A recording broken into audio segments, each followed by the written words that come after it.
कमजोर मनोज परमार, बाद में छवि बनी बाहुबली मनोज परमार। तो मुझे याद आता है कि एक संतोष दुबे थे जिनकी हत्या कर दी गई। सुना है उनसे बड़ा भावनात्मक रिश्ता आपका था, और ये भी सुना है कि जब उनकी हत्या हुई तो उसके बाद आपने कसम खा ली कि भैया मैं अब ये हत्या का बदला लेके रहूंगा। क्या कहानी थी? इन लोगों ने जो है हमें जब प्रताड़ित किया तो उस ताकत का सदुपयोग किया हमने। सदुपयोग करने में यह हुआ कि लोगों ने हमें बदमाश, गुंडा और क्रिमिनल बना दिया। मनोज परमार को जमीनों के विवादित मामलों को सुलझाने का बोलते हैं कि एक्सपर्ट माना जाता है।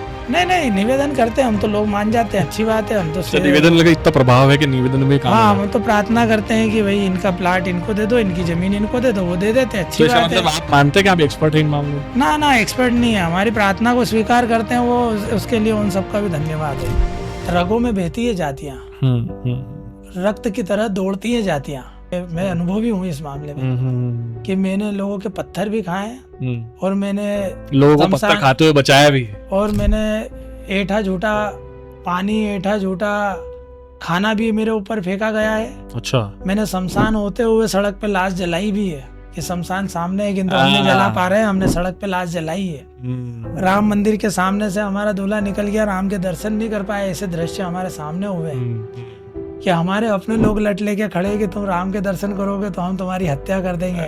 हमारे हिंदू समाज के लोग, बहुत दुखद, कोई मुस्लिम नहीं खड़ा था, हमारे हिंदू समाज के लोग हमारे सामने खड़े थे। ट्यूशन की फीस भरने के पैसे नहीं हुआ करते थे, जैसे तैसे हमने पढ़ाई करी। थोड़ा बहुत संघर्ष जो था उस समय को लेंगे, आज सोचेंगे तो थोड़ा बहुत, बाकी उस समय का बहुत कठिन दौर था। मोहल्ले में जो हमारा जन्म जहाँ हुआ वहाँ पानी को लेकर संघर्ष था, वो एक अपनी जगह की। पानी को लेकर हमारे ऊपर कई प्रकरण दर्ज हो गए। जिन मुही मारा ते में मारे, तही पर बांधे तने तुम्हारे। मनोज परमार को किसी ने मारा तो मनोज परमार ने किसी को मारा, भाई प्रति उत्तर तो दिया जाएगा ना। भगवान भूतेश्वर की सवारी में आप पर गोली चल गई। अब इसी क्या रंजिश थी, क्योंकि आपने जो नाम लिखाया, आपने जो एफआईआर दर्ज करवाई, वो पूर्व विधायक सुदर्शन गुप्ता जी पर करवाई। भारत के अंदर दो भारत, एक वो भारत जो आस्था के नाम पर पेशाब भी पी लेता है, और एक वो भारत जो जाति के नाम पर पानी भी नहीं पीने देता। ऐसे लोगों का हम आजीवन विरोध करते हैं और करते रहेंगे, क्योंकि ऐसे लोगों के कारण हमारे धर्म का नाश हुआ है, पतन हुआ है। हमारा एक सूत्र है काम करने का, कर्मण्येवाधिकारस्ते मां फलेषु कदाचन मां कर्म फल हेतुर्भुर्मा ते संगो सत्व कर्मणि। भगवान कृष्ण ने गीता में कहा है कि अर्जुन केवल कर्म कर, फल की चिंता मत कर। आज धार जिले में गुणावत गांव है, यहाँ राम मंदिर में हमारे समाज के दूल्हे को मंदिर प्रवेश नहीं करने दिया गया। आज का अग्निबाण अखबार, आज की बात बता रहा हूँ, आज का अग्निबाण अखबार उठा के देखिए, बड़ी पीड़ादायक चीज है। 3 दलित युवकों को बांध करके 60 लोगों ने मारा। इसके पहले बेंगलोर के अंदर मंदिर का खंभा छूने पे 60,000 रुपए का जुर्माना लगा। तो आप देखिए कि हमारे ये खड़े हो गए बात सुन के, जिनके साथ होता होगा भाई साहब, उनका क्या होता?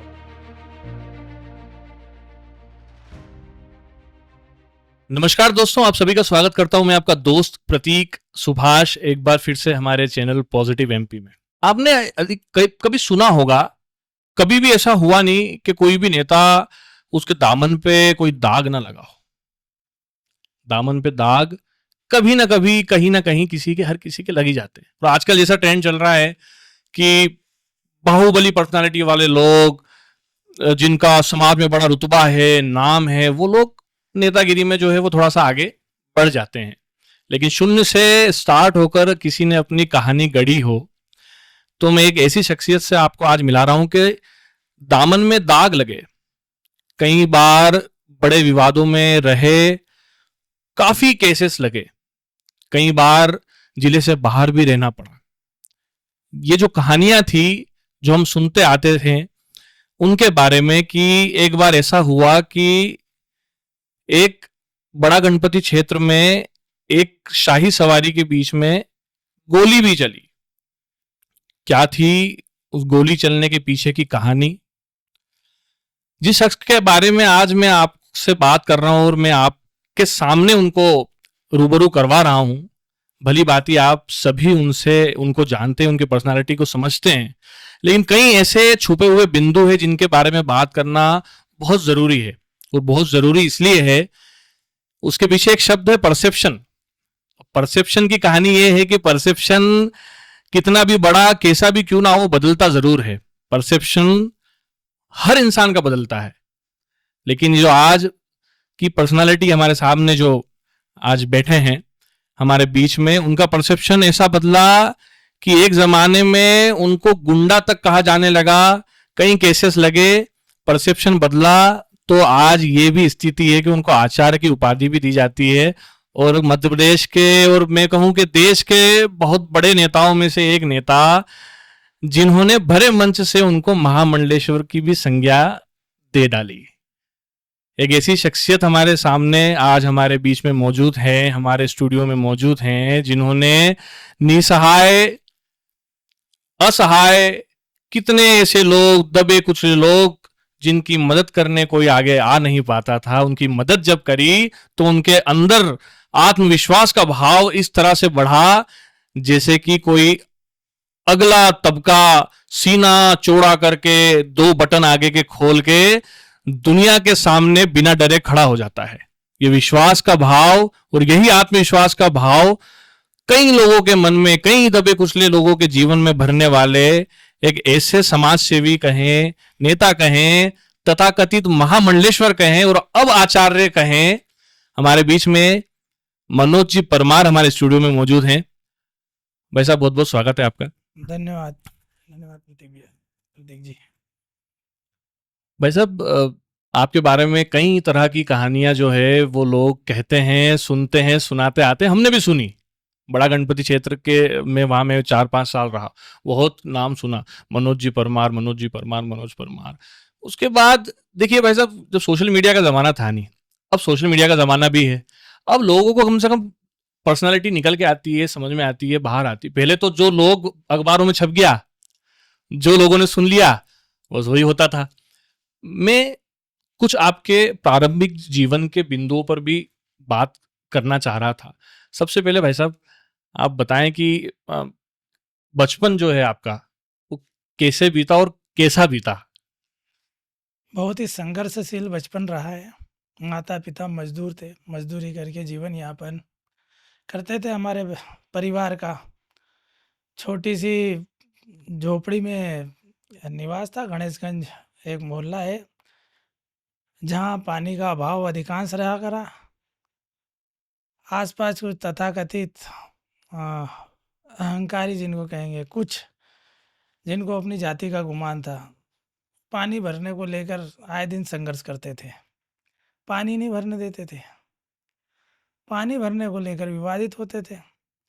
पढ़ लिख कर पुलिस में जाना मेरी मन में तमन्ना थी। पढ़ लिख कर शासकीय सेवा में जाना मेरे बड़े भाई, मेरे परिवार की ये तमन्ना थी कि ये पढ़ लिख जाएगा तो कहीं नौकरी मिल जाएगी अच्छी, क्योंकि हमारे समाज में नौकरी का बहुत महत्व है, भले ही वो चपरासी की क्यों ना हो। शासकीय सेवा में कैसे भी करके एक लड़का चले जाता, उसको एक अच्छी बहू मिल जाए, पत्नी मिल जाए और परिवार का संचालन व्यवस्थित रूप से हो जाए। एक ऐसा भाव हमारे समाज के प्रत्येक माता पिता के मन में रहता है और ईश्वर को कुछ और ही मंजूर था। मेरे साथ में मैं जब आर्मी ट्रेनिंग भर्ती देने गया तो मेरे को शायद 3 इंच कम निकला था।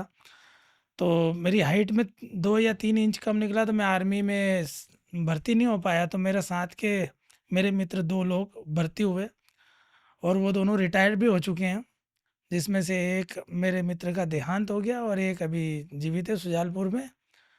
तो एक ने डोकलाम की लड़ाई भी लड़ी है, कारगिल की, दोनों ने कारगिल की लड़ाई लड़ी। एक ने बीएसएफ से क्लियर किया और एक आर्मी में रहा। मेरे और भी कई मित्र थे जो कुछ व्यावसायिक स्थिति में ठीक रहे और कुछ पिछड़ गए। तो वो बड़ा संघर्षमय जीवन रहा, चूँकि हम एक बहुत ही निम्न तबके से आते हैं। माता पिता अशिक्षित मजदूर श्रेणी के थे। अच्छा। जैसे तैसे अपना गुजर बसर करते थे, जैसे तैसे हमारी शिक्षा पाने के लिए कई बार हमारी स्कूल की फ़ीस भरने के पैसे नहीं हुआ करते थे हमारे माता पिता के पास, ट्यूशन की फ़ीस भरने के पैसे नहीं हुआ करते थे। जैसे तैसे हमने पढ़ाई करी और थोड़ा बहुत संघर्ष जो था उस समय को लेंगे, आज सोचेंगे तो थोड़ा बहुत, बाकी उस समय का बहुत कठिन दौर था। 30 रुपये मात्र मेरी फ़ीस हुआ करती थी स्कूल की 9वीं क्लास की, वो तक नहीं भर पाए थे तो मेरे को 2 बार स्कूल से बाहर भी निकाल दिया था। और वो वाक़या और वो समय देखकर सुनकर मेरा मन बड़ा विचलित होता है, व्यथित होता है। तो वैसे पढ़ाई किंतु आपने कहाँ तक करी फिर?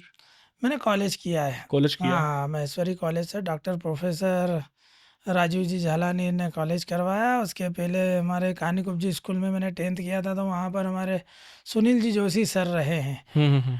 वो अगर मुझे थोड़ा बहुत भी अगर गणित आता है तो उन्होंने जो हमें मतलब छड़ी की मार लगाई है उसी के कारण याद है। थोड़ा अच्छा, बहुत भी अगर अंक गणित आता है तो आपने कॉलेज किया है? कॉलेज किया है, तो मेरे को टीचर अच्छे मिले। हम्म। कुछ लोग मक्कार तो हर जगह अच्छे और बुरे हर जगह पाए जाते हैं, बाकी कुछ हाँ। टीचर अच्छे मिले जिन्होंने। और मैं तो ये मानता हूँ गुरु वही है जो समय समय पर मतलब ज्ञान का और हाथ पैर का भी इस्तेमाल करता रहे। हम्म। तो हमारे टीचरों ने तो हमारे को खूब उड़ाया।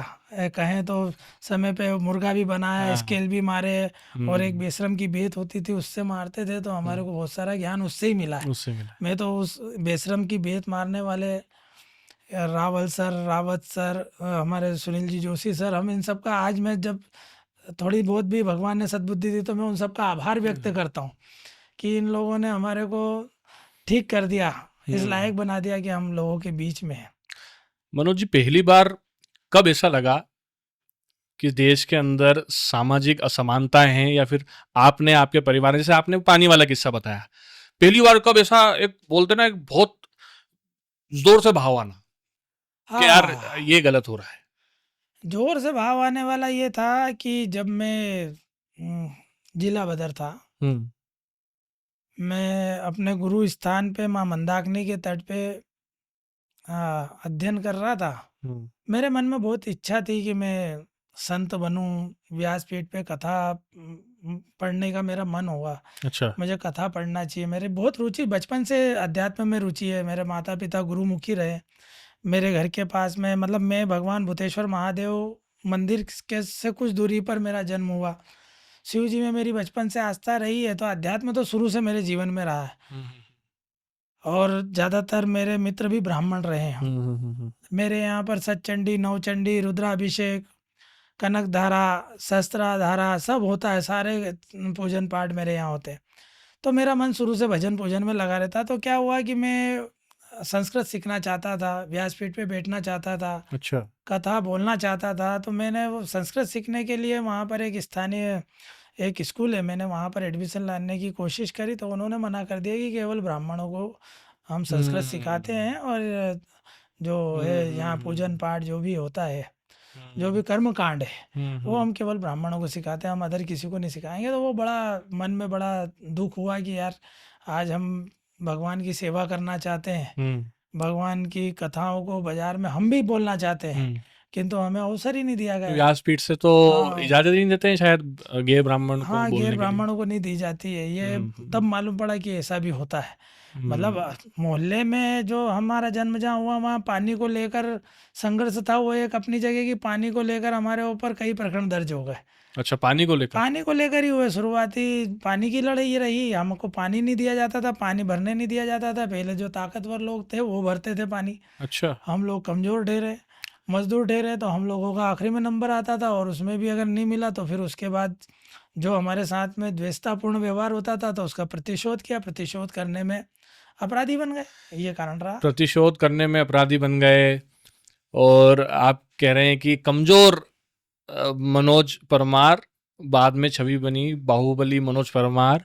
दूसरी चीज जी, इससे इतर एक ये भी है कि आपने जो कहानी बताई वो कहानी थी कि आपका संघर्ष स्टार्ट हुआ, उसके बाद आप जब जिला बदर हुए, उसके बाद आपके मन में एक भाव आया कि यार सब सांसारिक जो भी चीजें थी कि मैं ऐसा करूं, मैं संस्कृत पढ़ूं या। लेकिन एक कहानी तो जिला बदर होने के पहले की भी है। अगर मैं आप एक नाम लेना हाँ, हाँ, चाहूं हाँ, तो मुझे याद आता है कि एक संतोष दुबे थे जी, जी, जिनकी हत्या कर दी गई। सुना है उनसे बड़ा भावनात्मक रिश्ता आपका था, और ये भी सुना है कि जब उनकी हत्या हुई तो उसके बाद आपने कसम खा ली कि भैया मैं अब ये हत्या का बदला लेके रहूंगा। क्या कहानी थी वो? देखो वो उस समय का जो माहौल था हम्म। हमारे शहर का, हम्म। अब किसी से किसी के साथ रहना, आत्मीय भाव होना शायद सहज सी बात है। हम्म। आज मैं पॉलिटिक्स कर रहा हूँ तो मेरा आज भी मेरे लीडरों से जो आत्मीय भाव है, हम्म। तो कुछ कर गुजरने की ऐसी तमन्ना रहती है। हम्म। अन्याय और अत्याचार के खिलाफ तो हम शुरू से रहे, गलत हुआ है तो गलत के खिलाफ बोले हैं। हम्म। इसीलिए विवादित रहे। अगर चुप रह के सहन कर लेते तो हम विवादित ही नहीं होते। हमने कभी भी अत्याचार को सहा नहीं है। हमने अत्याचार के खिलाफ हमेशा आवाज़ बुलंद करी है। उस समय भी यदि अगर कुछ गलत हुआ है और 100% गलत हुआ है तो हमने उसके खिलाफ आवाज़ उठाई है और आवाज़ बुलंद करी है, और उसके लिए हमें उस चीज़ का कोई भी रंजो गम नहीं है। ये जो आसपास के थाने हैं, उस समय की मैं बात करूं तो भंवरकुआ, एरोड्रम, चंदन नगर, मल्हारगंज, द्वारकापुरी सहित बहुत सारे ऐसे थाने थे जिनमें लगभग आपके ऊपर इन थानों में 25 से ज़्यादा जो मामले जो थे वो दर्ज थे। आप जिला बदर की कार्रवाई आप पर हुई, लेकिन फिर ऐसा क्या हुआ अचानक कि एक बड़ा संत समाज का तबका आपके सामने खड़ा हुआ और आपके लिए खड़ा हुआ कि भैया ये मनोज परमार हैं।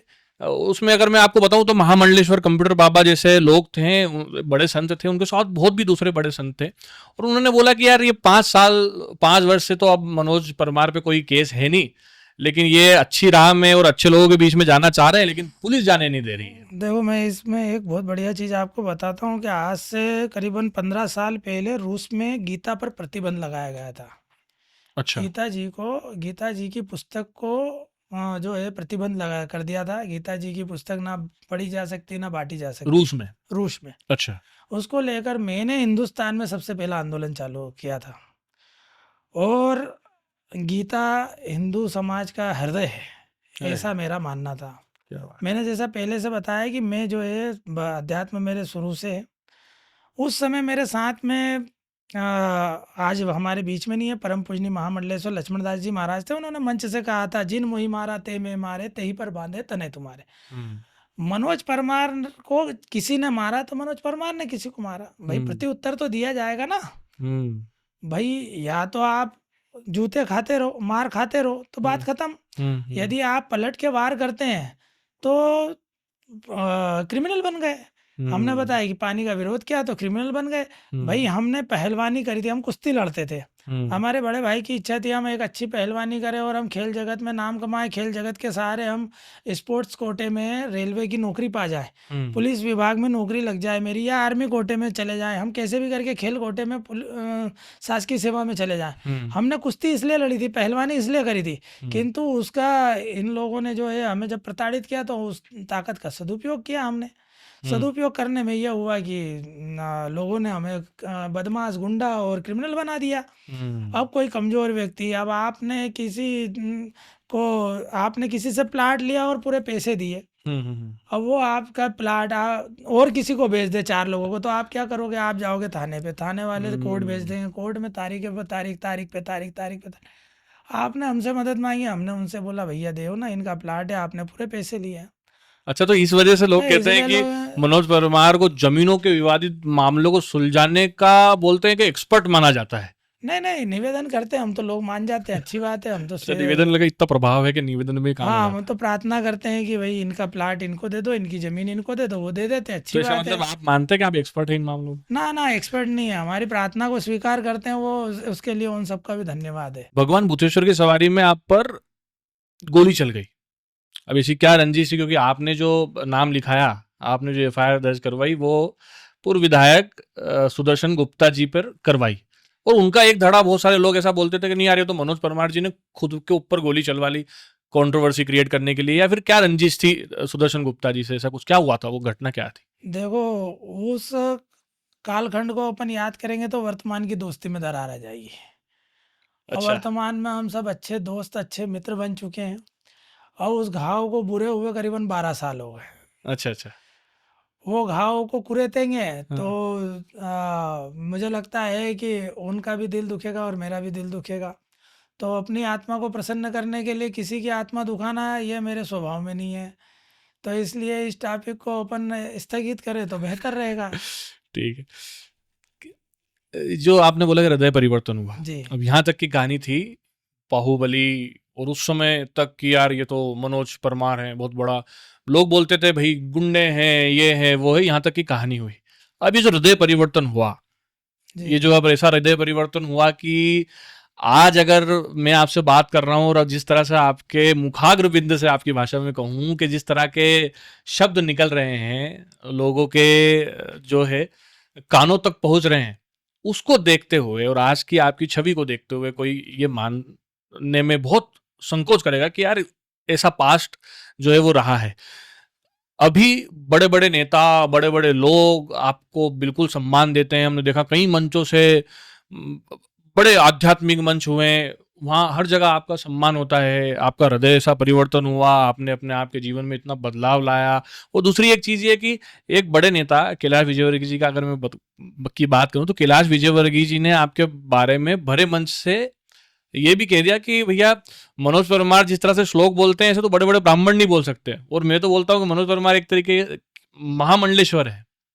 तो आप क्या समझते हैं कि जो बदलाव आया एक गुंडे वाली छवि से लेकर कोई देश का इतना बड़ा नेता आपको महामंडलेश्वर की संज्ञा देता है, कैसे ये बदलाव ला पाए आपके जीवन में आप? देखो, आपने एक दोहा सुना होगा, उल्टा नाम जपा जग जाना, वाल्मीकि भय ब्रह्म समाना। एक समय डाकू रत्नाकर रहे जिनके नाम से उस समय का जंगल था थर थर कांपता था। किंतु उन्होंने जब गुरु गोरखनाथ जी को लूटा तो गोरखनाथ जी ने उनको बताया था कि भाई आपके इस पाप कर्म में क्या आपका परिवार सहभागी है? तो उन्होंने मुझे नहीं मालूम। तो बोले ये सब लूटपाट किसके लिए कर रहा हूँ? मेरी पत्नी बच्चों के लिए कर रहा हूँ। तो एक बार पता तो कर लो कि उससे ये पाप कर्म, ये जो आप धन संपदा लूट रहे हो, आप जो हत्याएं कर रहे हो, तो ये इस पाप कर्म में क्या आपका परिवार सहभागी रहेगा क्या? भाई फायदा हो रहा है, आप धन माल लूट रहे हो तो उसमें तो सहभागी है। तो वे उन्होंने बोला उनको, गुरु गोरखनाथ जी को बांध कर जो है पेड़ से बांध कर चले गए और अपनी पत्नी बच्चे माता पिता सबसे पूछा कि भाई मैं जो है ये कृत्य कर रहा हूँ तो क्या इसमें आप हमारे साथ सहभागी है पाप कर्म में? बोला नहीं, ये तो आपका फर्ज है, हम आपके अर्धांगिनी है। हमको भोजन की व्यवस्था करना, बच्चों के भोजन की व्यवस्था करना, हमारे रहने खाने की जीवन यापन की व्यवस्था करना, माता पिता की व्यवस्था करना, उनके दवा गोली की व्यवस्था करना, इलाज की व्यवस्था करना, यह आपका नैतिक कर्तव्य है। आप कैसे करते हैं ये आपकी व्यवस्था है, आप कैसे करते हैं आप मेहनत करके करिए, आप लकड़ी काट के लाइए या लोगों को काट के लाइए। हमने थोड़ी बोला कि आप लोगों को मार के लेकर आओ, धन छीन के लाओ। अच्छा। उनका हृदय परिवर्तन हो गया, वो गुरु गोरखनाथ जी के जाके चरणों में पड़ गए कि बोले प्रभु अभी तक तो मैंने बहुत पाप किया, अब मेरा उद्धार बताओ। तो बोले राम राम बोलो। तो बोले मैं राम तो बोल ही नहीं सकता, राम मुंह से कैसे निकलेगा, राम बुला ही नहीं रहा था मुंह से। मरा मरा बोलो, तो मरा मरा मरा मरा वो जपने लगे। तो इसलिए गोसाई जी ने लिखा, उल्टा नाम जपा जग जाना, वाल्मीकि भय ब्रह्म समाना। वे वाल्मीकि जो किसी समय डाकू रत्ना कर रहे, वो ब्रह्म के समान ऋषि हो गए, उन्होंने उल्टा नाम जपा। यहाँ पर जो हम चित्रकूट की बात करें, जहाँ पर मेरा हृदय परिवर्तन हुआ, जहाँ मुझे अध्यात्म में विशेष रूप से रुचि लेने का, अध्ययन करने का मौका मिला, स्वाध्याय का मौका मिला, तो चित्रकूट में बस रहे रहीमन अवध नरेश, और जहाँ पर विपदा पड़त है सो आवई देश। जब भगवान श्री राम पर विपदा आई थी तो वो दुनिया में कहीं नहीं गए, वो चित्रकूट में रहे 12.5 वर्ष। 12.5 वर्ष भगवान श्री राम जो है चित्रकूट में माता सीता के साथ रहे, लक्ष्मण जी के साथ रहे। तो वो ऐसी पवित्र भूमि थी जहाँ पर जाके अच्छे अच्छे लोगों का, निर्दय लोगों का, नास्तिक लोगों का हृदय परिवर्तन हो सकता है। उसमें से एक मैं हूँ कि मैं जब वहां पर गया तो मेरे मन के सारे विकार दूर हो गए, मेरे मन की घृणा दूर हो गई, ईर्ष्या दूर हो गई। चित्रकूट में बस रहे रहीमन अवध नरेश, जहाँ पर विपदा पड़े थे सो आवई देश। तो जिस पर विपदा पड़ती है वो चित्रकूट में जाके बसता है, उसको भगवान श्री राम अपने शरण में लेते हैं। जहाँ पर उन्होंने निवास किया उसको कामतानाथ जी के नाम से जाना जाता है। कामत भई गिरि राम प्रसादा अवलोकत भरत विषादा, मतलब उनके दर्शन करने मात्र से अपने मन के विषादों का हरण कर लेते हैं वो। अब भरत विषादा, मन के विषादों का हरण हो जाता है कामतानाथ जी के दर्शन करने थे। वहाँ माँ मंदाकिनी, गंगा मैया जो मंदाकिनी के रूप में बह रही है। सुर सरिधार नाव मंदाग्नि, सो सब पातक पोतक डाग्नि, अर्थात सुर सरिधार पवित्र धार बह रही है गंगा जी की, और वह उस डाकनी के समान है जो आपके सभी पापों को खा जाती है। ये मानस में इन चौपाइयों के माध्यम से जो है इस चित्रकूट की महिमा का बखान किया गया है।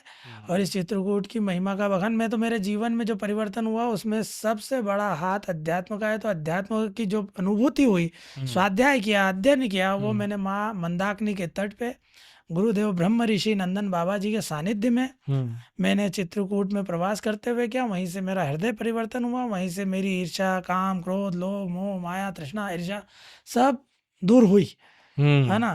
तो वह एक ऐसा समय रहा कि परमात्मा ने मुझे अपना सानिध्य दिया था। मनोज जी, आप देखा कि आप राजनेता भी हैं, नहीं, समाज सेवी हूँ। समाज सेवी हैं। लेकिन मैंने देखा कि बीजेपी ने आपको दिल्ली में भी प्रचार करने के लिए भेजा, आप गए। मैं बीजेपी का पदाधिकारी नहीं हूँ, संघ का स्वयंसेवक हूँ। अरे क्या बात। विचारधारा पसंद करता हूँ, इसलिए उनके लिए काम करता हूँ। तो मोदी सरकार का जो एक नारा है सबका साथ सबका विकास, क्या लगता है कितना चरितार्थ हो पाया? अच्छा काम कर रहे हैं इसलिए पसंद करते हैं उनको, अपना नेता मोदी मानते जी हैं, को उनको अपना आदर्श मानते हैं, अच्छा काम कर रहे हैं इसलिए। सबका साथ भाई सबका विकास हो पाया। भाई 2014 के पहले का भारत और वर्तमान का भारत, दोनों समय की सेना, वैज्ञानिक, दोनों का वो कर लो, समानता असमानता तो दोनों सबका में कर साथ लीजिए। सबका विकास आप बोल रहे हैं, असमानता है तो आज भी, क्योंकि अब सबका साथ सबका विकास हो रहा है। 2014 के पहले हमारे बहन बेटियां खुले में सोच जाती थी, आज जाती है क्या? हमारी बहन बेटियां हमारे गरीब परिवारों की छतें टपकती थी, आज टपकती हैं क्या? लेकिन आज भी मनोज परमार दिव्य को कहीं ना दिव्य सिंह जी का कहीं मनोज परमार को आज भी संघ संगठन के लोगों को लेकर, पुलिस वाले लोगों को लेकर और अपने कार्यकर्ताओं को लेकर कहीं गांवों में आज भी जाना पड़ता है, जहां पर आपकी समाज के कुछ लोगों को, दलित समाज के अपने लोगों को ये घोड़ी पे बैठने नहीं दिया जाता है, लेकिन जाना तो पड़ रहा है आज भी भाई साहब। ये बहुत दुखद है। कुछ लोगों के कारण हमारे हिंदू समाज का बिखराव हुआ। और मैं यूँ कहूँगा कि माननीय अटल बिहारी वाजपेयी जी ने एक सार्वजनिक मंच से ये चीज़ बोली थी कि पलासी का युद्ध और ऐसे कई युद्ध हम इसलिए हारे कि जितने लोग युद्ध लड़ रहे थे उससे कई ज़्यादा लोग जो है युद्ध के बाहर के मैदान में खड़े होकर देख रहे थे। कारण ये था कि वो हथियार नहीं उठा सकते थे। वर्ण व्यवस्था ने, जाति व्यवस्था ने हमारी रीढ़ तोड़ दी, हमारी कमर तोड़ दी, जिसके कारण 900 साल से अधिक समय, 1000 साल तक हमारा देश गुलाम रहा। शक आए, हूण आए, अंग्रेज आए, मुगल आए, विभिन्न आक्रांताओं ने हमारे देश पे इसलिए राज किया क्योंकि हम सब जातियों में बटे हुए थे। आज सभी जातियों को, 6743 जातियों को एक मंच पर लाने का काम आरएसएस कर रहा है, इसलिए मैं उसके प्रति आकर्षित होकर स्वयंसेवक की भूमिका में सभी जातियों को एक मंच पर लाने की कोशिश करता हूँ। मेरा समाज नास्तिक बना, मेरा समाज ईसाइयत को गया, मेरा समाज का इस्लामीकरण हुआ, किंतु मैं जब से अध्यक्ष बना हूँ, जब से ना तो कोई इस्लामीकरण, ना तो कोई मुसलमान बना, ना कोई ईसाई बना और ना कोई नास्तिक बना। ये मेरी उपलब्धि रही। मैंने घर वापसी हो सकता है कम कराई हो, कराई जरूर है, घर वापसी कम कराई हो, किंतु जाने मैंने किसी को नहीं दिया, यही मेरे लिए बहुत बड़ी उपलब्धि रही है। और मुझे इस बात का गर्व है कि हम ऐसे धर्म से जुड़े हैं जो सबके सुखों की कामना करता है, सबके कल्याण की कामना करता है, सबके निरोग रहने की कामना करता है। कुछ धर्म ऐसे हैं जो एको हम द्वितीय नास्ति, न भूतो न भविष्यति, केवल मैं ही हूँ और मेरे अलावा कोई नहीं है। एक ऐसा धर्म है जो ये कहता है केवल मैं हूँ और मेरे अलावा कोई नहीं, बाकी सब कौन है? काफिर है, मार दो, मिटा दो, काट डालो, मार डालो। और हमारा धर्म क्या कहता है? अहम ब्रह्मास्मि, त्वम ब्रह्मासि, सर्वम खल्विदम ब्रह्मासि। मुझ में ब्रह्म है, तुम में ब्रह्म है, वो ब्रह्मा सभी में, सर्वम खल्विदम ब्रह्मासि, सभी में ब्रह्म विद्यमान है। हरि व्यापक सर्वत्र समाना, प्रेम से प्रकट होई में जाना। हरि सब में व्याप्त है, राम सब में व्याप्त है, राम मूर्ति में नहीं समाया हुआ, राम रोम रोम में बस रहा है। राम कहाँ है? रोम रोम में बस रहा है। उसको लोग मंदिर मस्जिद और चर्च गुरुद्वारे में घूमते, मोह को कहाँ ढूंढे रे बंदे, मैं तो तेरे पास में, ना काशी में ना काबा में, मैं तो तेरे पास में। वो परमात्मा को ढूंढने के लिए अपने हृदय के मंदिर के द्वार खोलते ही नहीं है, वहाँ बजाते घंटा बजाते रहते सुबह शाम। एक बात है मनोज जी कि इस देश के, अगर मेरे को, मैं एक लाइन कोट करना चाह रहा हूँ, इस देश के अंदर दो भारत है, भारत के अंदर दो भारत है जी। एक वो भारत जो आस्था के नाम पर पेशाब भी पी लेता है, और एक वो भारत जो जाति के नाम पर पानी भी नहीं पीने देता। ऐसे लोगों का हम आजीवन विरोध करते हैं और करते रहेंगे, क्योंकि ऐसे लोगों के कारण हमारे धर्म का नाश हुआ है, पतन हुआ है। हमारा धर्म अपने आप में अल्पसंख्यक इसलिए होते जा रहा है लगातार, हमारी देश की सीमाएं असुरक्षित ही इसलिए होती जा रही है क्योंकि हमारे धर्म में जो कट्टरपंथी लोग हैं। मैं आज की बात कहूँ, आज अभी 2 घंटे पहले अपन दोनों जब बात कर रहे हैं, आज धार जिले में गुणावत गांव है, यहाँ राम मंदिर में हमारे समाज के दूल्हे को मंदिर प्रवेश नहीं करने दिया गया। आज का अग्निबाण अखबार, आज की बात बता रहा हूँ, आज का अग्निबाण अखबार उठा के देखिए, बड़ी पीड़ादायक चीज है। 3 दलित युवकों को बांध करके 60 लोगों ने मारा। इसके पहले बेंगलोर के अंदर मंदिर का खंभा छूने पे 60,000 रुपए का जुर्माना लगा। तो आप देखिए आप ये कि हमारे रोंगटे खड़े हो गए बात सुन के। अब ये जिनके साथ होता होगा भाई साहब, उनका क्या होता होगा? अब हरिजन के एक तरफ तो आप हमको हरिजन कहते हो, हरिजन की डेफिनेशन क्या है? हरिजन की डेफिनेशन है हरि का जन। अब हरि का जन हरि के मंदिर में नहीं जाएगा तो कहाँ जाएगा? मकबरे पे जाएगा, दरगाह में जाएगा। भाई साहब धार में 25 साल बाद आपके प्रयासों से कोई दलित परिवार मंदिर में प्रवेश कर पहली सका? बार पहली बार 25 पहली सालों बार में। और वो मतलब जब कैमरे के सामने आया, मीडिया के सामने, वो व्यक्ति तो फूट फुक फूट फुक के के फुट फुट कर रोने लगा। जी। तो आज भी देखो ऐसे कई गांव हमारा है। हमारा समाज बहुत आस्थावान है, वो ईश्वर में पूरा विश्वास रखता है। उसको अगर नास्तिक बनाया तो हमारे अपने लोगों ने बनाया, विदेशियों ने तो उसका इस्तेमाल किया। मैं आज भी यारों खुले मंच से लगाता हूँ कि हमारे अपने लोग सुधर जाएंगे तो हिंदू धर्म सुरक्षित और ताकतवर धर्म है। हमारा समाज ताकतवर है, हिंदू समाज ताकतवर है, सनातन धर्म आदि है, अनंत है। किंतु उसको खराब करने वाले, उसको तोड़ने वाले, उसका बिखराव करने वाले हमारे अपने लोग हैं, जो अपने आप को तथाकथित उच्च जाति का मान के हमारे समाज वालों को नीचा मानते। अरे एक बात बताओ, हमारे रामचरितमानस में हनुमान जी को सीता माता ने हरिजन कह के पुकारा। अपने तुलसीदास जी ने लिखा कि हरिजन जानी प्रीति अति गाढ़ी, सजल नयन पुलकावली बाड़ी। जब भगवान हनुमान जी महाराज सीता माता का पता लगाने के लिए लंका में गए थे, सीता माता जी को ढूंढ लिया अशोक वाटिका में, तब वह सीता माता जी जो है हनुमान जी को पहचान नहीं पा रही थी, तो उन्होंने मुद्रिका डाली, अर्थात अंगूठी डाली, अंगूठी से पहचाना। हनुमान जी महाराज जब सब नीचे आए, तो नीचे आए, उनको देखा, देख के आंसुओं की धारा बहने लगी। राम का दूत आया, राम दूत में मातु जान की, सत्य शपथ करुणा निधान की। राम का दूत आया ऐसा जानकर जब सीता माता की आंखों से आंसुओं की धारा बहने लगी, तो गोसाई जी ने लिखा कि हरिजन जानी प्रीति अति गाढ़ी, सजल नयन पुलकावली बाड़ी। मतलब बाढ़ की तरह जो है आंसू की धारा बहने लगी। और हरिजन जानी मतलब हरि का जन आया, राम का दूत आया, ये जानकर। कोई मेरा आया, कोई मेरे परिवार का आया, कोई अपना आया है। तो यार हम तो हरि के जन हैं यार, और हमारे को, हमारे लोगों को तुम हरि के पास जाने से रोकते। हरि कौन? राम कृष्ण, इनको हरि कहते हैं हम। हमारे देवताओं को हरि की संज्ञा दी गई है, हरिओम कहा गया है। हम हमारे यहाँ मंदिर में जाते हैं, शिव जी के मंदिर में, तो हरिओम बोलते हैं। आपके और लोगों को न्याय दिलाने के लिए आप शहर दर शहर रोज, जैसे जब से हम आपसे संपर्क किया तो आप कभी पुणे थे, दिल्ली थे, तो मेरे को ऐसा लगा कि यार कहीं हो सकता है व्यक्तिगत काम हो, घूमने गए हो। फिर मैंने जब वीडियो देखा कि भैया पुणे गए हैं, तो वहाँ पे कुछ दिक्कत हो गई है, समाज का कोई बड़ा कार्यक्रम है या फिर किसी के साथ जातिगत भेदभाव हो रहा है, उत्पीड़न हो रहा है, वहाँ गए हैं। तो दिन रात आप जब ये शहर दर शहर भागते हैं, ये संघर्ष जो है आपका कब तक ऐसा चलेगा? और देखिए, कब तक इसका अंत है? थकावट तो होती होगी। कहने का तात्पर्य ये, बलि हमेशा बकरे की दी जाती, शेर की कभी बलि नहीं दी जाती। हाँ। जब तक समाज कमजोर है उसका शोषण होगा, जब तक अशिक्षा है उसका शोषण होगा, है ना। ताकतवर लोग कमजोर लोगों का शोषण करते हैं, ये मानव प्रवृत्ति है, ये मानव के मन की स्थिति है। कमजोर लोगों पे शासन करना ताकतवर लोग शुरू से आदि काल से करते आए, आज भी ये स्थिति है। और उन कमजोरों को अपने पैरों पे खड़ा करना, उनके हक अधिकारों की बात करना, उनको न्याय दिलाना, अत्याचार से मुक्त कराना, अनाचार से मुक्त कराना, अन्याय से मुक्त कराना, ये मेरा कर्तव्य है, ये मेरा फर्ज है, और मैं इसे ताउम्र निभाऊंगा। मैं किसी भी अत्याचार के खिलाफ ना तो पहले चुप बैठा, ना आज चुप बैठा हूँ, ना भविष्य में चुप बैठूंगा। कोई भी कमजोर व्यक्ति, अनुसूचित जाति का व्यक्ति जिसके ऊपर वो अत्याचार करता है, ताकतवर लोग अपने आप को जाति के घमंड में, तो मैं उनके खिलाफ पहले भी आवाज़ मैंने बुलंद की, आज भी आवाज़ बुलंद कर रहा हूँ और भविष्य में भी करूँगा। कुछ लोगों के कारण जातियाँ बदनाम है। जातियाँ सभी अच्छी होती है, जातियों में रहने वाले लोग अच्छे और बुरे होते हैं। व्यक्ति में कमियां पाई जा सकती, जातियों में कमी नहीं रहती है। भाई महाराणा प्रताप रहे, उन्होंने घास की रोटी किन के साथ खाई? कितने राजा थे उनके साथ घास की रोटी खाने में? सभी आदिवासी भी लोग थे। आदिवासी हमारे अनुसूचित जाति जनजाति के लोग थे, बताओ। अरे भगवान राम वनवास काल में थे, बताओ आप कितने राजा थे उनके साथ? नाथ हमारी यही सेवकाई लिए, न बासन बसन चुराई। किसका कथन है ये? आदिवासियों का कथन है।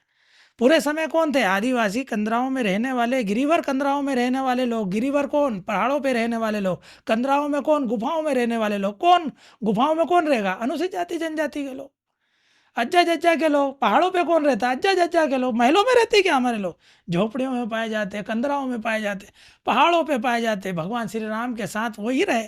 निषाद राजकुहू कौन? भगवान श्री राम जी के परम मित्र, अनुसूचित जाति से। केवट कौन? अनुसूचित जाति से। शबरी अनुसूचित जनजाति से। बताओ, जिनको माँ का दर्जा दिया भगवान श्री राम ने। हम समाज को ये बताना चाहते हैं, आप राम को मानते हो, राम की नहीं मानते हो। तुम राम के चित्र को पूछते हो, उसके चरित्र को नहीं पूछते हो। जिस दिन उसके चरित्र को पूछने लग जाओगे, उस दिन सनातन खतरे से बाहर हो जाएगा, उस दिन हिंदुत्व खतरे से बाहर हो जाएगा। जिस दिन तुम भगवान राम के चरित्र को पूछोगे, तुम जिस दिन भगवान राम की मानने लग जाओगे, तुम राम को मानते हो, राम की नहीं मानते हो, तुम राम को मानते हो केवल, और हम्म। राम की नहीं मानते हो। राम की मानने लग जाओगे तो सबरी में माँ दिखेगी, निषाद राजगुह में मित्र दिखेगा, केवट में भाई दिखेगा तुम्हें। आह, मतलब घर परिवार की भी जिम्मेदारियां आपके ऊपर होती होगी, तो आप जब ये समय पूरा सामाजिक गतिविधियों में देते हैं तो घर परिवार पे भी ध्यान देते हैं या फिर पूरा देखो, समाज को समर्पित कर दिया गया? अपने आप को मैंने पूरा समाज को समर्पित कर दिया है। हम्म। मैंने मन में एक संकल्प है कि मैं जीऊँगा तो गरीबों के लिए और मरूँगा तो गरीबों के लिए। हम्म। श्रद्धेय नानाजी देशमुख का एक वचन था हम्म। कि मैं उन लोगों के लिए हूँ जो शोषित, वंचित और पीड़ित है। हम्म। बाबा साहब अम्बेडकर उस समय के तत्कालीन समय, उनके कालखंड के समय के नामचीन बैरिस्टर थे, बड़ौदा के सैन्य सचिव थे। चाहते तो अपना जीवन बहुत अच्छे से गुजर बसर कर सकते कर थे। सकते थे। गिने चुने बैरिस्टर, 7 बैरिस्टर थे उस समय हिंदुस्तान में, उसमें से एक बाबा साहब अम्बेडकर थे, महात्मा गांधी थे। वो भी अच्छा जीवन जी सकते थे, बाकी उन्होंने इस समाज को बराबरी में लाने के लिए लड़ाइयाँ लड़ी, इस समाज के उत्थान और इस समाज की उन्नति के लिए लड़ाइयाँ लड़ी। नारी शक्ति के जनक हैं वे, नारी सम्मान के जनक है बाबा साहब अम्बेडकर, हिंदू कोड बिल के तहत। तो पर हित धर्म सरिस नहीं भाई, पर पीड़ा सम नहीं अदमाई, अर्थात पराये धर्म के पराये हित के समान कोई धर्म नहीं है, पराये दुख के समान कोई दुख नहीं है। अर्थात हम जो है खुद के लिए नहीं जिए, दूसरों के लिए जिए, यही परमार्थ है और यही सबसे बड़ा धर्म है। खुद के लिए तो जानवर भी जीता है, अपने परिवार का भरण पोषण और कोई नई बात नहीं है, वो तो जानवर भी कर लेता, खुद के पेट भर लेता, न बच्चे प्रजनन भी करता है, नर मादा का संयोग भी होता है। तो वो कोई नया विषय नहीं है भाई। भगवान परमपिता परमेश्वर चींटी को कण और हाथी को मण देने की क्षमता वो रखते हैं। आप चींटियों को आटा नहीं डालते हो तो क्या भूखे मरती है? आप मछलियों को आटा नहीं डालते हो, दाने नहीं डालते हो, चना नहीं खिलाते हो तो क्या भूखे मरती है? क्या गाय को रोटी नहीं खिलाते? तो उस परमपिता परमेश्वर को उसके द्वारा निर्मित सृष्टि की पूरी चिंता है। इसलिए आपके हक अधिकार में यदि भगवान ने आपको सामर्थ्यवान बनाया है तो आपका सबसे पहला कर्तव्य है कि आप निर्बलों की मदद करें, असहायों की मदद करें, रोगियों की मदद करें, गरीबों की मदद करें, मजदूरों की मदद करें, वंचितों की, शोषितों की मदद करें। इस ध्येय को लेकर मैं जो है अपना जीवन यापन करता हूँ। मेरा परिवार पूरा मेरा सहयोग करता है, मेरे परिवार का पूरा आशीर्वाद मेरे साथ में है। मैं आपको बताऊं तो आज ही हमारी पत्नी और पूरा परिवार खाटू श्याम भगवान दर्शन करने गया। हमारे पास समय का अभाव था, तो बोले भगवान के दर्शन करने जाना है, तो मैंने बिल्कुल आप हो आओ और हमारे लिए भी प्रार्थना करना। प्रार्थना भगवान से इतनी करना कि अकल ठिकाने पे रहे, भगवान सद्बुद्धि दे और कुछ भी नहीं दे। और आप यहाँ पर अभी सब लोगों को संबोधित कर रहे हैं, जितने भी बस हमारे दर्शक है सबको। हम भगवान से, हम तो सबसे कहते हैं भगवान से पैसा कौड़ी दौलत जायदाद मत मांगा करो, अक्ल मांगा करो। अक्ल रहेगी तो कौड़ी भी काम की, और अक्ल नहीं रहेगी तो सोना किसी काम का नहीं रहेगा। क्या बात। इसलिए भगवान से बोलो, भगवान सद्बुद्धि प्रदान करो, सभी सुखी हो, सभी निरोग हो, सबका कल्याण हो, कोई दुखी ना हो। मनोज जी, बाबा साहब भीमराव अंबेडकर जी के बाद, क्योंकि वो तो महापुरुष हैं, उनके बाद क्या लगता है आपको पूरे भारत देश के अंदर कौन पिछड़ी समाज का, दलित समाज का सबसे बड़ा नेता हो? हम तो बाबा साहब से शुरू हैं और बाबा साहब पे ही खत्म है साहब। उनको हम अपना भगवान भी मानते हैं, महापुरुष भी मानते हैं और हमारा नेता भी मानते हैं। हम अपना आदर्श भी मानते हैं, प्रेरणादायक, प्रेरणापुंज भी मानते हैं, क्योंकि उन्होंने अपने अपने 4-4 बच्चों की कुर्बानियाँ दी हैं इस समाज के उत्थान के लिए। उन्होंने कानून मंत्री रहते हुए कोई अपना इस्तीफा देगा क्या? आज की तारीख में कोई अपना इस्तीफा देगा क्या अपने विचारों के खिलाफ जाके? बाकी उन्होंने इस्तीफा दिया है कि हिंदू कोड बिल में महिलाओं को बराबरी का दर्जा दो, उनको महिलाओं को वोट देने का अधिकार दो, महिलाओं को संपत्ति में अधिकार दो, महिलाओं को पढ़ने लिखने का अधिकार दो, महिलाओं को राजनीति में आने का अधिकार दो, महिलाओं को नौकरी करने का अधिकार दो। ये सब उन्होंने किसी केवल अनुसूचित जाति के लिए थोड़ी किया, हर उस महिला के लिए जो नारी है, नारी शक्ति है, उसके लिए क्या उन्होंने, जो इस वक्त जो हमसे छू के अबड़ा जाते थे, छुआछूत करते थे, 1933 तक लोग हमारे पूर्वजों से छू जाते थे तो नहाने जाते थे। आज इस हमारे इस समाज को बराबरी में लाने का द्रौपदी मुर्मू जैसी, रामनाथ कोविंद, डॉक्टर थावरचंद जी गहलोत, इन सबको आज अगर इस दर्जे पर अगर कोई लेकर आया तो वो बाबा साहब अम्बेडकर हैं। उनके विचार हैं, उनके द्वारा किए गए कर्तव्य हैं, जो काम उन्होंने इस देश के लिए संविधान में लिखे, उसके कारण आज हमारी माता समान द्रौपदी मुर्मू इस देश के सर्वोच्च पद पर विद्यमान है। भीमराव अंबेडकर जी की विचारधारा पर आप तो चलते ही हैं, आपका संगठन चलता है, आपके सभी समाज जन चलते हैं। समाज में भी अलग अलग तरह के संगठन होते हैं। एक संगठन बड़ा ही ज्यादा पहचाना गया पिछले सालों में भीम आर्मी। एक उनका नारा है जय भीम जय मीम, तो इसका थोड़ा सा एक इलेबरेट करके आप थोड़ा सा बता दो कि जय भीम जय मीम ये है क्या नारा? देखो, जय भीम मतलब बाबा साहब अम्बेडकर की ठीक है। जय, हाँ। मीम मतलब मुस्लिम। अच्छा। मुस्लिम में जो उनके जो भी देवता को मानते होंगे वो, हाँ, जो भी है। जो भी खुदा पैगंबर या अल्लाह जिनका भी जय बोलते होंगे, तो वो मीम का नारा असदुद्दीन ओवैसी ने दिया। अच्छा, असदुद्दीन ओवैसी ने दिया। असदुद्दीन उसके बाद ओवैसी से ने ये दिया है कि चंद्रशेखर जय भीम और जय मीम। तो दलित मुस्लिम एकता जो हुई मिशन उसके है। कारण जो है भीम आर्मी में मुस्लिमों का जो गठजोड़ है, तो मुस्लिमों का जो है उसके अंदर प्रवेश हुआ और उन सब का आपस में जो है तालमेल जमा इस प्रकार से। बाकी वो गुमराह कर रहे हैं कुल मिला के। कल परसों की बात है, हाँ जब अपनी बात हो रही थी, परसों आप देवास कलेक्टर को ज्ञापन सौंप के आए हैं। जी, लव जिहाद का एक केस हुआ, एक बच्ची ने कल आत्महत्या कल कर कल ली। ही कल दिया। की बात है, लव जिहाद का केस हुआ, बच्ची ने आत्महत्या कर ली। कहीं ना कहीं मैं जिस तरह से पारदर्शी समाज को देखता हूँ और जिस तरह से भीम आर्मी का पिछले कुछ 1-2 साल में जो चलन चला, उसमें कहीं ना कहीं लव जिहाद वाले केसों में पीछे हटते हुए नजर आए। देखो, उन लोग वो मुस्लिम अत्याचार को बर्दाश्त कर लेते हैं और हम कोई भी अत्याचार हो उसको बर्दाश्त नहीं करते हैं। वो यूँ सोचते हैं कि भाई मुस्लिम समाज हमारा हितैषी है। हाँ। मैं उनको अपना हितैषी इसलिए नहीं मानता क्योंकि आप दोबारा 370 हटने के पहले आप हमारे अनुसूचित जाति की व्यवस्था आप जम्मू कश्मीर में देखो। हाँ। जम्मू कश्मीर में हमारे को वोट देने का अधिकार नहीं था 370 के पहले। और वो भी नहीं अधिकार था, आरक्षण का अधिकार भी नहीं था, हमको वहाँ पर आरक्षण नहीं दिया जा रहा था। क्यों भैया? 370 का समर्थन तो कभी भी बाबा साहब ने नहीं किया। बाबा साहब ने विरोध किया था, नेहरू जी ने 370 जम्मू कश्मीर में लगाई, वहाँ पर रहने वाले दलित समाज को वहाँ पर, जबकि बहुसंख्यक मुस्लिम वर्ग है, तो मुस्लिम वर्ग ने बराबरी का दर्जा हमारे समाज को क्यों नहीं दिया जब आपका हमसे प्रेम था? तो अर्थात आपकी नज़रों में जहाँ पर आप अल्पसंख्यक हैं वहाँ पर हमारा दलित समाज आपके साथ हो जाए और जहाँ आप बहुसंख्यक हो जाए वहाँ आप हमको हिंदू समझ के मारते हो। ये चीज़ जम्मू कश्मीर हुई, केरल हुई, हैदराबाद हुई और जो बांग्लादेश हुई या पश्चिम बंगाल हुआ, तो यहाँ पर देखने में आया है कि जहाँ पर इस्लामिक व्यवस्थाएं बाहुल्य होती है, मुस्लिम ज़्यादा बाहुल्य होते हैं, वहाँ पर दलितों के साथ अत्याचार हिंदू समझ के किया जाता है। ओके। है ना? तो ये चीज़ देखने में आई है कुल आज। मिला के आपका संकेत ये है कि दलित हो कोई भी हो, है तो हिंदू। हाँ, मूर्ति पूजक तो उन भाई वो लोग मूर्ति पूजा को पाप मानते हैं। उन्होंने बोला ये मूर्ति पूजक है, भाई दलित है तो मूर्ति पूजक। भाई ये बात मानी कि ये वर्ण व्यवस्था में हमको छोटा समझते होंगे, बाकी उन मुस्लिमों के लिए तो हम हिंदू है ना। और उन्होंने जैसे अभी पहलगाम में एक हमला हुआ, धर्म आधारित हमला किया गया, तो उन्होंने जात थोड़ी पूछी कि भाई तू दलित है कि वैश्य है कि ब्राह्मण है। उनने तो धर्म पूछा ना, धर्म पूछ के मारते गए वो। तो कुल मिला के धर्म हमारा सनातन है, परंपराएं हमारी, संस्कृति जो है हिंदुत्व से जुड़ी हुई है, समाज हमारा दलित है, अनुसूचित जाति वर्ग से आते हैं और अनुसूचित जाति के कल्याण के लिए, उसकी उन्नति के लिए हमारी जो फाइट लगातार जारी रहती है। चंद्रशेखर आजाद तो इस बीच कैसे भी करके कुछ भी जुगत लगा के सांसद बन गए। जी, मनोज परमार जी अपने आप को कहाँ देखते हैं? हम देख पाएंगे आपको भी चुनाव हमारे लड़ते एक हुए? सूत्र है काम करने का, कर्मण्येवाधिकारस्ते माँ फलेषु कदाचन माँ कर्म फल हेतुर्भुर्मा ते संगो सत्व कर्मणि। भगवान कृष्ण ने गीता में कहा कि अर्जुन केवल कर्म कर, फल की चिंता मत कर, फल हम देंगे, परमात्मा देगा, समय आने पर देगा, तू केवल कर्म कर, तू क्षत्रिय है युद्ध कर।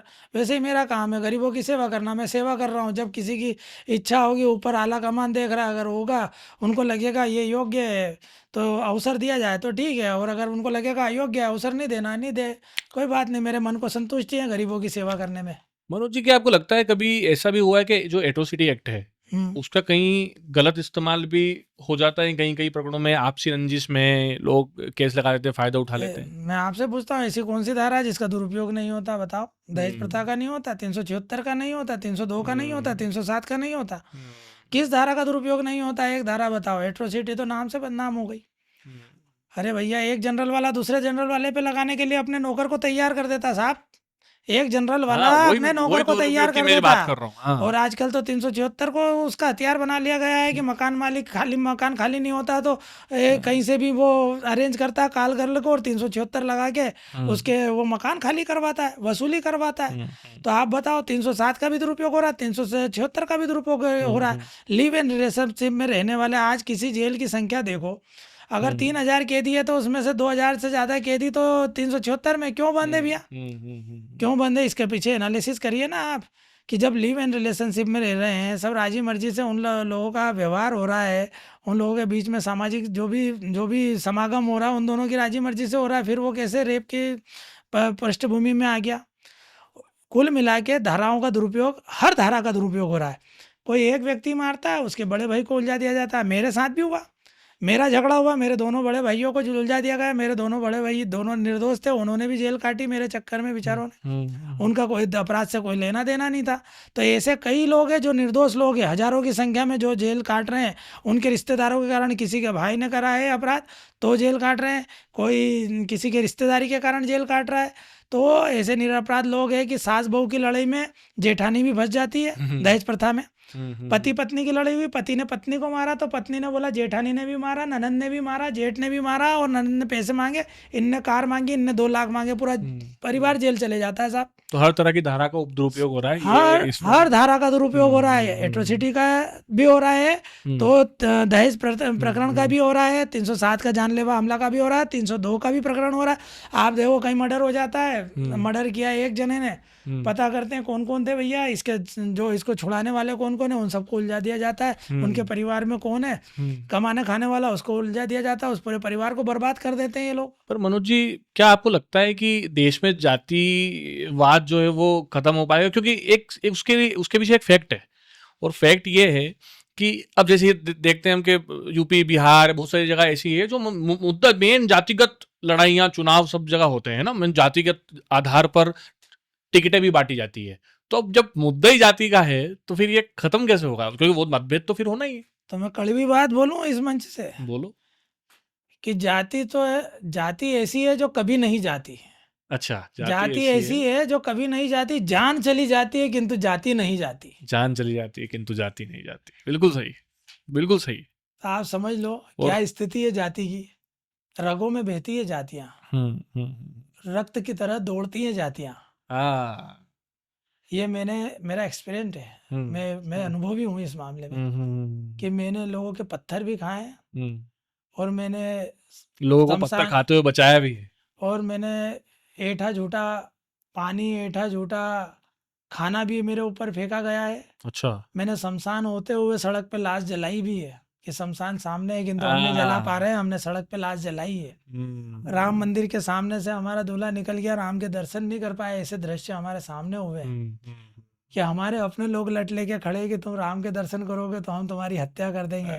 हमारे हिंदू समाज के लोग, बहुत दुखद, कोई मुस्लिम नहीं खड़ा था, हमारे हिंदू समाज के लोग हमारे सामने खड़े थे। एक दो किस्से ऐसे हुए, मैंने देखा, एक आपकी वीडियो भी और हजारों वीडियो। ये इसका कोई प्रमाण देने की किसी को जरूरत है नहीं, कितना आप समाज के लिए काम करते हैं। अगर यूट्यूब पे या कहीं भी सोशल मीडिया प्लेटफॉर्म पे देखो, हजारों वीडियो ऐसी मिल जाएगी मनोज जी। इसमें मेरे को बोलने में कोई संदेह नहीं है और कोई हिचकिचाहट नहीं है कि आप समाज के लिए बिल्कुल तल्लीनता से और संलग्न होकर बिल्कुल काम कर रहे हैं। कई ऐसे केसेस जहां पर आपको जरूरत पड़ती है, वहां पे आप विश्व हिंदू परिषद, बजरंग दल, राष्ट्रीय स्वयंसेवक संघ के लोगों से तालमेल बिठा के, क्योंकि सामाजिक समरसता का संदेश उनके लिए वो भी काम करते हैं, उनको भी इन्वॉल्व करते हैं। तो संघ से और ऐसा जुड़ाव जो है आपका, वो कब से? परम पूजनीय मोहन जी भागवत का हर बार विजयदशमी पर वक्तव्य रहता है, भाषण रहता है, और वो कहते हैं कि एक मंदिर, एक कुआं, एक शमशान, एक जलाशय, एक शिवालय। मतलब गांव में जो प्रथा है या हिंदू समाज में जो अलग अलग मंदिरों की प्रथा है, कि ये मेरा मंदिर है, ये मेरा कुआं है ना, और ये हमारा शमशान है, तो इसका प्राइवेटीकरण उन्होंने बंद करने का जो एक संकल्प प्रत्येक स्वयंसेवक को कहा कि एक जलाशय और एक शिवालय। शिवालय जहाँ सभी वर्ग के लोग, सभी हम सब एक साथ प्रार्थना करें। एक जलाशय अर्थात एक कुआं जहाँ हम सब पानी पी सके। एक मसान जहाँ पर हमारा जो मुर्दा है सभी का अंतिम संस्कार हो सके। किंतु कुछ सार्थक हुआ है और हम हिम्मत नहीं हारे हैं। संघ का बहुत सार्थक प्रयास है, लगातार काम कर रहे हैं, उनका आशीर्वाद है। संघ के उच्च पदाधिकारियों का मुझे बहुत आशीर्वाद है, वो समरसता के कार्य में पूरा आशीर्वाद देते हैं मुझे, मेरे कामों को लेकर बड़े प्रसन्न भी हैं, और वो मुझे पूरा सहयोग देते हैं। वो चाहते हैं कि हिंदू समाज एक हो। हिंदू समाज में जो रूढ़िवादिता, असमानता है, जो जाति घृणा है, जाति नफरत है, ये पूरी तरह समाप्त होना चाहिए। ये संघ का प्रत्येक स्वयंसेवक चाहता है, आप इस बात को मनोज जी कैसे मानते हैं कि कभी-कभी राजनीतिक द्वेषता इतनी बढ़ जाती है और राजनीतिक फायदा उठाने के लिए किसी एक विशेष जाति को प्रसन्न करने के लिए किसी किसी एक जाति को ठेस पहुंचा दिया करते हैं। जैसे राणा सांगा के बयान पे आप क्या बोलेंगे? उनके राणा सांगा मतलब अपने आप में एक इतनी बड़ी शख्सियत और उनके खिलाफ इतना ऐसा बयान। वो पॉलिटिकल बयान है, वो बयान बहुत ही गलत है, उसकी निंदा हम करते हैं, आलोचना करते हैं। इस तरह का बयान उनको देना शोभा नहीं देता है। एक गरिमामय पद पर थे, वो संवैधानिक पद पे थे। जिसने भी ये बयान दिया था, मैं उनका नाम भूल रहा हूँ, बाकी वो सांसद है सपा के, है ना। तो हाँ, सपा सुमन का तो जी। काम ही यही है, सुमन, हाँ सुमन जी थे। तो समाजवादी पार्टी का काम ही यही है, डिवाइड एंड रूल, है ना, हमारी जातियों को आपस में बांटना और बांट के राज करना। उनके यहाँ पर आप बताओ, पिछली बार जब इलाहाबाद में, सॉरी प्रयागराज में जो कुंभ हुआ था, तो उसका संयुक्त प्रभारी कौन था? कुंभ का प्रभारी मुसलमान था। हम था ना। अब यार हमारी संस्कृति को हम पहचानेंगे कि वो पहचानेंगे? अरे भाई, मक्का मदीना के बारे में हमको क्या जानकारी? भाई ईद के बारे में, बकरा ईद के बारे में, या आपकी आयतों के बारे में, आपकी कुरान के बारे में, आपकी बाइबिल के बारे में, आपकी जीसस के बारे में, मदर के बारे में, मदर टेरेसा के बारे में हमको क्या जानकारी? हाँ। उसी तरह आपको हमारे धर्म के ठेकेदार कौन बना रहा है? अखिलेश यादव। ये कौन सी बात हुई कि वो हमारे धर्म के ठेकेदार दूसरे धर्म के व्यक्ति को बना देंगे? भाई हमारे धर्म के ठेकेदार तो हमारे धर्म के ही रहेंगे ना। जो यहाँ पे शंकराचार्य है, जो महामंडलेश्वर है, जो आचार्य है, जो संत है, जो साधु है, जो वर्षों से जिन्होंने अपनी तपस्या करी है, साधना करी है ईश्वर प्राप्ति के लिए, वो देखेंगे सिंहस्थ की और उसकी व्यवस्था, अपने क्या कहते हैं, कुंभ की व्यवस्था। तो वो कुंभ की व्यवस्था वहाँ का वो एक मुस्लिम पूर्व मंत्री, उनका नाम मेरे ध्यान से उतर रहा है, तो उनको प्रभारी बना दिया था। तो वो डिवाइड एंड रूल, और वहाँ पर गौ कत्ल खाने, जहाँ हम गाय को माता मानते हैं, हम गाय को रोटी खिलाते हैं, वो गाय को रोटी के साथ खाते हैं, उनसे कैसा भाईचारा निभा पाएंगे यार? कितना अंतर है उनमें और हम में। उनकी कितनी सोच है कि मेरी मौसी की लड़की मेरी बहन है, उनकी खाला की लड़की उनकी पत्नी है। तो हमारे बीच में कितना वैचारिक वो है, हलाला संस्कृति है उनकी। हमारी ऐसी संस्कृतियाँ थोड़ी है। संस्कृति की हम अगर तो बात करें मनोज भैया, आपको मैं क्या बताऊं, हाँ, देश के अंदर सबसे बड़ा मुद्दा अगर कोई है तो संस्कृति जो है वो हमारी बिल्कुल विलुप्त होती जा रही है दिन पे दिन। कुछ समय से ऐसा हुआ कि राष्ट्रवाद बढ़ा देश के अंदर, लेकिन संस्कृति की अगर बात करें तो अभी भी मैं अगर बात कहूं कि एक समय, एक वो दौर है जहां पर पहलगाम जो घटना हुई, वहां पर मुंहतोड़ जवाब देने के लिए देश के ऊपर सीमा पर जो तैनात होकर पाकिस्तान को ध्वस्त करने में देश की नारी सबसे आगे आई। और एक तरफ वही नारियां हैं जो क्लबों में, पबों में बाहर आकर उल्टियां करती है। तो ये देश आप सोचो कहाँ जा रहा है। मतलब वो नारी है और ये आप सोचो इनका जो रूप है, मतलब इनको होश तक नहीं रहते हैं क्लबों से, पबों से बाहर निकल के। आपने भी इंदौर में नाइट कल्चर था, तब सब चीज़ें देखी होगी। बिल्कुल बिल्कुल देखा है। मैं इस मामले में कहना चाहता हूँ कि जैसे पुरुष में अच्छाइयाँ और बुराइयाँ होती है, उसमें उसी प्रकार स्त्रियों में भी खामियां और खूबियाँ होती है। एक तरफ सीता माता है तो एक तरफ शूर्पणखा भी है। एक तरफ माता के सुमित्रा है और कौशल्या है, तो एक तरफ कैकई भी है। तो आपको स्त्रियों में जरूरी नहीं कि पूतना नहीं मिलेगी, कि ताड़का नहीं मिलेगी। स्त्रियों में भी रही, वो ताड़का भी रही, पूतना भी रही और मंथरा भी रही है। ये फैक्ट, ये लॉजिक है। तो आज हमारी बहनों ने वहाँ पर उनके नाक के नीचे जो है चने चबा दिए। व्योमिका सिंह और सोफिया कुरैशी हमारी बहनें, हमारी देश की आन बान शान है, और वो हमारी बेटियां हैं, हमारे देश की बेटी है, वो भारत की बेटी है, वो है ना। और उनको कई लोगों ने जाति और पंथ संप्रदाय में बांटा, ये महापाप किया। और जो महिलाएं ये अर्धनग्न कपड़े पहनकर ये जिस तरह की कामुकता का प्रदर्शन कर रही हैं, ये अपन बुराइयों को खुद आमंत्रित कर रही हैं। एक समय की बात है जब भगवान ने माता सीता के लिए लक्ष्मण जी ने खींच दी कि भाई आप इससे बाहर मत जाना। अब लक्ष्मण लेकर रेखा पार करके सीता माता गई तो क्या हुआ? अपहरण हुआ ना। उसी प्रकार अगर मर्यादा के बाहर यदि कोई स्त्री जाती है, अगर वो अपने वस्त्रों को कामुकता की ओर अग्रसित करती है। कम छोटे कपड़े पहनना, तंग वस्त्र पहनना, और अगर वो किसी को आकर्षित करने के लिए इस तरह का करती है तो उसके अंदर हैवान जागेगा। पुरुष में हैवान जागेगा तो हैवान क्या करेगा, उसके साथ कोई भजन पूजन थोड़ी करेगा, उसके साथ दुष्कृत्य करेगा, और बाद में फिर वो दोष कानून के माथे मंडेंगे कि कानून ने हमारी सहायता नहीं करी, हमारे साथ ये अत्याचार हो गया, अनाचार हो गया। तो ऐसी आपत्तियों को बुलावा कौन दे रही है? वे स्त्रियां जो रात में नाइट कल्चर में नशा कर रही हैं, सिगरेट पी रही हैं, दारू पी रही हैं। हमारे इंदौर शहर का तो ये कल्चर हो गया था। अभी बागेश्वर महाराज और हमारे माननीय कैलाश जी विजयवर्गीय जी ने इसमें सख्ती दिखाई, तो अब नाइट कल्चर बंद हुआ है। किंतु अभी भी मैंने अभी आपके ऑफिस के नीचे देखा, कई लड़कियां बहुत छोटे छोटे वस्त्र पहनकर जा रही थी, नेकर में जा रही थी, और तो कईयों ने तो उससे भी छोटे वस्त्र पहन रखे थे। तो वो वस्त्र, यार एक तरफ तो हम कन्या पूजन की बात करते हैं, तो उसमें कन्या का भाव भी तो आना चाहिए ना यार। कोई पुरुष है, कोई यंग लड़का है, कोई 25 साल का युवक है, उससे बोलेंगे कन्या पूजन करना है, तो कन्या को देवी जैसा स्वरूप में आना पड़ेगा। कैसा? देवी जैसा स्वरूप। अब वो जांघों पे अगर टैटू बना के आएगी, इस तो तरह नजर तो पे, तो जाएगी। वो नजर, तो उसका दृष्टि कहाँ जाएगी, उसका दृष्टिकोण क्या होगा उसके प्रति? ये बड़ा विचारणीय है। तो पुरुषों को इस तरह से हैवानियत के लिए मजबूर करना, कहीं ना कहीं इन लोगों का इसमें हाथ है, जो ये अर्धनग्न प्रदर्शन करती हैं, आधे वस्त्र पहनती है, और इससे इनका परिवार भी मतलब बड़ा बेशर्म हो जाता होगा, परिवार भी शर्मसार होता होगा।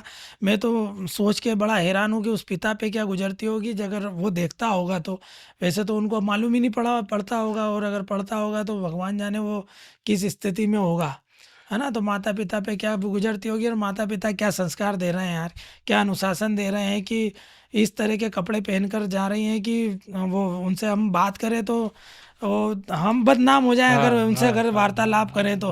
क्या हम उन लड़कियों से बात कर रहे थे जिन्होंने कपड़े भी पूरे नहीं पहने हैं। तो मन में बड़ा व्यथा तो है, पीड़ा तो है, और ये जो है हमारी संस्कृति के ऊपर कलंक है। मनोज जी, इस समय देश में एक तो ये है कि हमारी जो इनकी जो पाश्चात्य संस्कृति, अभी आपने बोला कि ये जो क्लब है पास में, आपने बोला कि अभी नीचे आपने देखा है ना, ऑफिस के पास में ही क्लब है। कल की बात है कि कल विश्व हिंदू परिषद के कुछ लोग वहां पर गए, और आपत्ति क्या थी? आपत्ति ये थी कि उसी क्लब के अंदर जहां पे नशा परोसा जा रहा है, वहां पे विश्व हिंदू परिषद बजरंग दल के कुछ कार्यकर्ता गए, और उन्होंने बोला कि यार ये जो डीजे वहां पे जो भी थी, वो महिला करके डीजे आई थी, और वहां पे शिव तांडव बज रहा है, सब नशेड़ी एक साथ नाच रहे हैं, वहां पे रामधुन बज रही, सीता हमारे पास तो वीडियो है, रामधुन बज रही और नशे में लोग वहां पे नाच रहे हैं। अब उसका जब आप विरोध करने गए तो वहां पे भी झड़प हुई। जूते मारना चाहिए ऐसे लोगों को। तो जो आस्था का केंद्र है, शिव तांडव का स्थान कौन सा है? शिव मंदिर। रामधुन का स्थान कौन सा है? राम मंदिर। क्या डीजे क्लब में बजेगी क्या रामधुन, या डीजे क्लब में बजेगा क्या शिव तांडव? और वो ऐसी स्त्रियां जो चड्डियों में नाच रही हैं, दारू पी रही हैं, वो शिव तांडव पे डांस करेगी क्या? तो ऐसे तो हमारे धर्म की अवहेलना हो रही है, हमारे धर्म का अपमान हो रहा है। तो इस अपमान को बर्दाश्त बिल्कुल नहीं करना चाहिए। ऐसे लोगों को तो सबक सिखाना चाहिए और बंद कराना चाहिए। ऐसे डीजे थिएटर और जो भी ऐसे बार होते हैं, इन पे ताले लगाना चाहिए, मेरा तो ये कहना है। एक तो मनोज जी, एक ये बात हो गई। आपको क्या लगता है देश में 2 या 3 मुद्दे, ज्वलनशील मुद्दे ऐसे कौन से हैं जिससे देश को बच के रहना चाहिए, या फिर जो देश में गलत हो रहा है वो कौन से ऐसे मुद्दे हैं? देश के अंदर अभी वर्तमान में जिस प्रकार से पहलगाम वाला एक हमला हुआ, उसके अंदर हमने देखा कि एक तो धर्म आधारित जो मारा गया हमारे हिंदू भाई बहनों को, निर्दोष लोगों की हत्याएं की गई। तो ये इसके कारण क्या हुआ कि एक मन में से विश्वास उड़ गया एक धर्म के लोगों के प्रति से, कि यार ये किस तरह के लोग हैं कि यार धर्म आधारित कर रहे हैं, ये इतने दंगा क्रूर कैसे हो फसाद। सकते हैं? इसके पहले मैंने बांग्लादेश में भी देखा कि बच्चियों को मारा गया, गर्भवती स्त्रियों को उनके पेट चीर के बच्चों को निकाल दिया गया। हिंदुओं को, मतलब वहाँ पर दलित ब्राह्मण नहीं था, वहाँ हिंदुओं को टारगेट किया गया। जो हिंदू थे, जो मूर्ति पूजक थे, उनको टारगेट करके बांग्लादेश में भी इस तरह का अत्याचार हुआ, जबकि वो हमारा मित्र देश रहा है ना, हमारा मित्र देश रहा है। और उस देश में हमारे लोगों के साथ में इस तरह का जो अत्याचार हुआ कि देखकर हमारी रूह कांप जाए। तो इसलिए जो है एक विशेष संप्रदाय से एक मन में बड़ी टीस हो गई है कि यार ये किस तरह के लोग हैं कि हमारे लोगों के साथ इस तरह का बर्ताव करते हैं।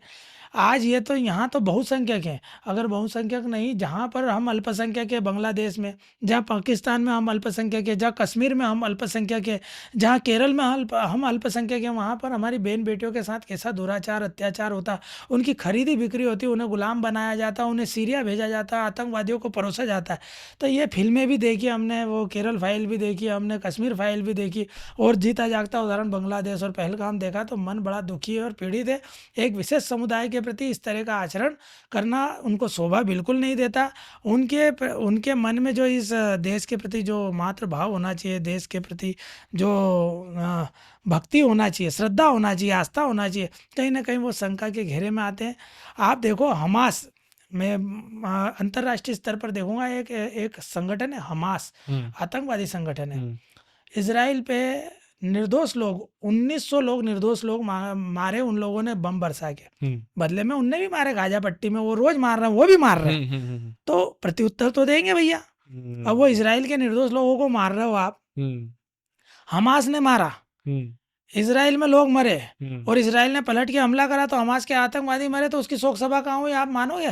कहाँ? खरगोन में उसकी शोक सभा हुई आतंकवादियों के मरने पर, और कांग्रेस के रवि शर्मा है वहाँ का पूर्व विधायक, उसने वो शोक सभा रखी कि हमास में मारे गए हमारे मुस्लिम भाइयों के लिए और निर्दोष लोग थे। अरे भैया 1900 लोग मार डाले, निर्दोष बच्चों को मारा उन्होंने, महिलाओं को मारा उन्होंने, और पलट के बाहर नहीं करेंगे। आज अरे यार आपको मच्छर काटता, आप मच्छर के साथ क्या करते हो? यूं हटाते हो क्या? यूं मारते ही हो ना।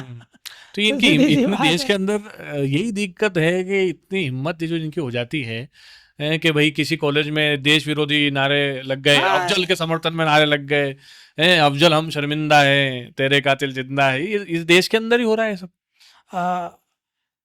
हम हर उस घर को मारेंगे जिस घर से अफजल निकलेगा, घर में घुस घुस के मारेंगे जहाँ जहाँ से अफजल निकलेगा।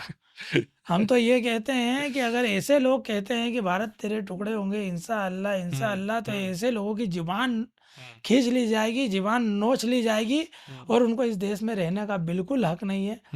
अभिव्यक्ति की आज़ादी का मतलब ये नहीं है कि आप देश के खिलाफ बोले, देश की एकता और अखंडता के खिलाफ बोले।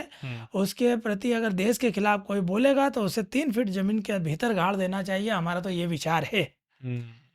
इस मामले में किसी प्रकार का भी भाईचारा नहीं निभाना चाहिए। आपने मनोज जी देश के मुद्दे पर बात करी, आध्यात्म पे हम लोगों ने बात करी, बड़ा ही एक ऐसी पृष्ठभूमि आपकी सामने आई, क्योंकि अमूमन बाइट्स होती हैं, कहीं जाते हैं, कार्यक्रम में जाते हैं, विरोध प्रदर्शन करते हैं, तो इतना मन से बातें निकल नहीं पाती है। आज वाकई में मैं आपकी जो बातें और ये सुनकर बड़ा ही अपने आप को बहुत सौभाग्यशाली इसलिए महसूस कर रहा हूँ कि बहुत सारी चीज़ें सीखने को मिली कि कैसे इंसान बदल सकता है। चाहे तो जैसे मेरे पापा आपको बताया, मैं बोलते थे हमेशा, बेटा रचनात्मक सोच रखो, विध्वंसक सोच पर रखो, रचनात्मक सोच रखो तो आगे बढ़ेगा। मैं लिखता हूँ, कविता पढ़ता हूँ, ये सब चीज़ें मेरे अंदर टैलेंट है, मैं गाता हूँ। तो बोलते थे कि यार तू गा, तू बंद मत कर, तू गाएगा तो सब लोग सुनेंगे, पलट के तेरी तरफ देखेंगे, ये मोहब्बत मिलेगी तेरे को। तो बहुत सारी चीज़ थी। अब हम इंदौर पे आ जाते हैं कि अब इंदौर में मेट्रो मिली, बहुत सारी चीज़ें। इंदौर तो डेवलपमेंट में बिल्कुल सबसे आगे और हवा की तरह उड़ रहा है, सबसे स्वच्छ शहर है, सबसे बोलते ना नॉन पॉल्यूटेड एयर है हमारे यहाँ पर, कि भैया सबसे साफ हवा है, स्वच्छता में नंबर 1 है ही। अभी मेट्रो भी चलने लग गई है। इंदौर में क्या देखते हैं आप, इसको भविष्य का इंदौर कैसा देखते हैं? वर्तमान में तो मिनी बॉम्बे है। हाँ।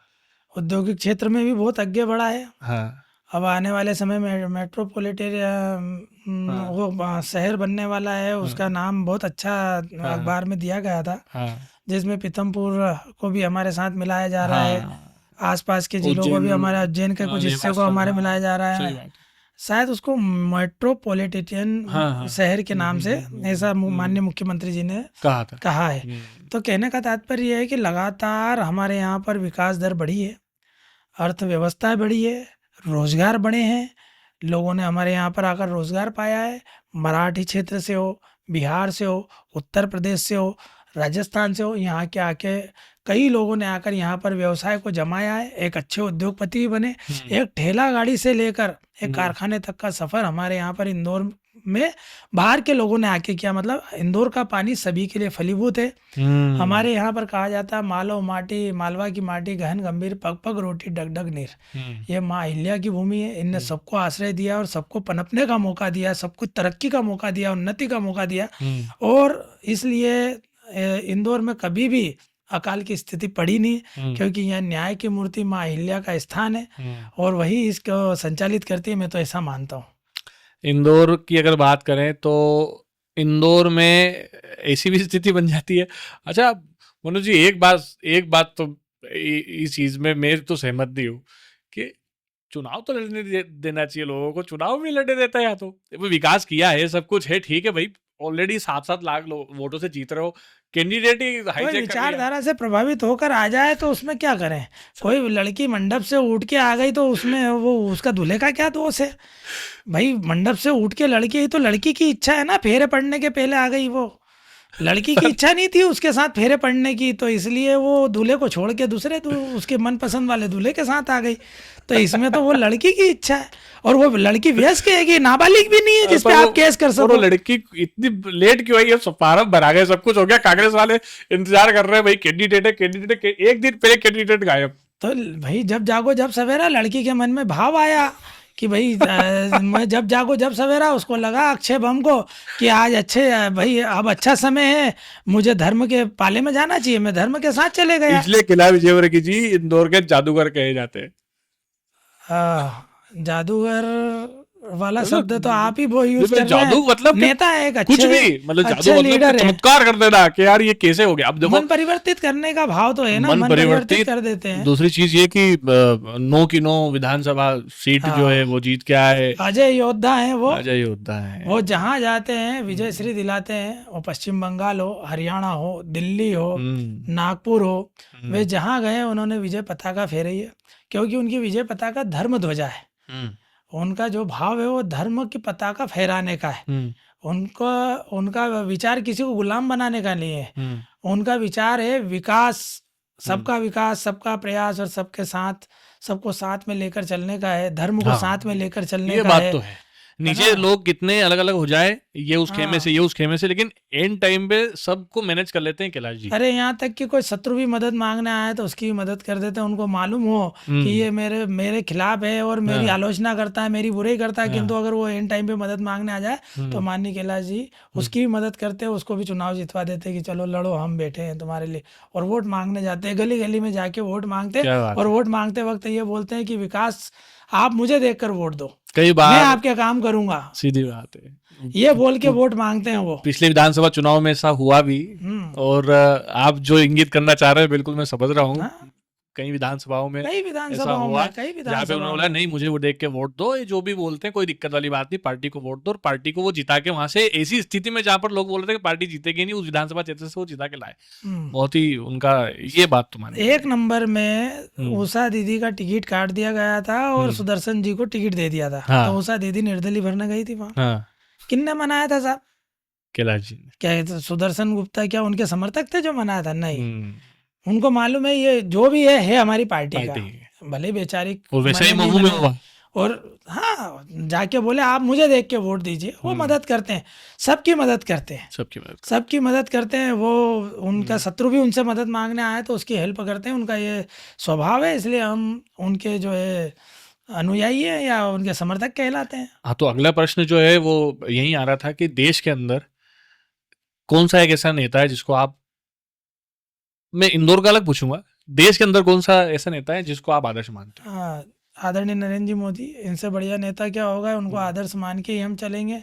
उनके जो विचार है जो देश को एक सूत्र में पिरोते हैं, उन्हीं विचारों को लेकर हम चलेंगे। और इंदौर की अगर बात करें तो आदरणीय भाई साहब श्री कैलाश जी विजयवर्गीय, एक ही नाम, उनसे बढ़िया नेता हमारे को तो देखने में आया नहीं। बढ़िया नेता होंगे, अच्छी बात है, अच्छे नेता हैं, किंतु उनसे अच्छा नेता नहीं मिलेगा ना भाई। वो जितनी कसौटी पे खरे उतरते हैं, वो कसौटी हर कोई नहीं। देखो देवता सब होते, महादेव हर कोई होता है क्या? तो कैलाश जी को देव और महादेव में यही अंतर होता है।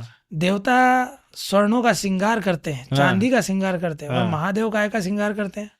भस्मी का श्रृंगार करते हैं, जिससे लोग एलर्जी करते हैं ना, उसका श्रृंगार करते हैं, नर मुंडों की माला पहनते हैं, इसलिए महादेव कहलाते हैं।